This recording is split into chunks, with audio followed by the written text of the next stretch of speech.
रहीम यार खान के हल्का NA 171 में ज़िमनी इंतखाबात के लिए पोलिंग का वक्त खत्म होने के बाद वोटों की गिनती का अमल जारी है। इब्तदाई नताइज जो सामने आए हैं उसके मुताबिक पाकिस्तान पीपल्स पार्टी के कैंडिडेट को वाज़ेह तौर पर बरतरी हासिल है।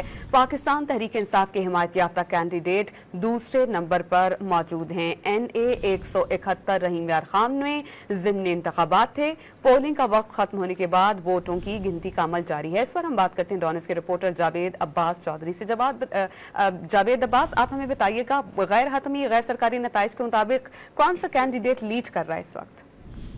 जी बिल्कुल, जो है वो पोलिंग का वक्त खत्म होते ही जो है वो गिनती का अमल शुरू हो चुका है और इस वक्त जो गैर हतमी गैर सरकारी नताइज आ रहे हैं उसमें जो है वो पाकिस्तान पीपल्स पार्टी के उम्मीदवार जो है मखदूम ताहर रशीदुद्दीन जो है वो इस वक्त वाज़ेह बरतरी जो है उसके साथ वो पहले नंबर पर हैं, जबकि पाकिस्तान तहरीक इंसाफ के हिमायत याफ्ता जो आज़ाद उम्मीदवार हैं हसन मुस्तफा वो दूसरे नंबर पर इस वक्त है। वोटों की गिनती का अमल जो है वो जारी है। इसके साथ साथ जो है वो इंतजामिया की तरफ से जो है गिनती जिन पुलिस स्टेशन पर अभी गिनती का अमल जारी है वहाँ सिक्योरिटी के बीच जो है वो इंतहाई सख्त तरीन इंतजाम किए गए हैं। मजमूई तौर पर जो है आज का इलेक्शन जो है वो पुरअमन रहा है और इस वक्त गिनती का अमल जारी है। जी बहुत शुक्रिया जावेद अब्बास चौधरी।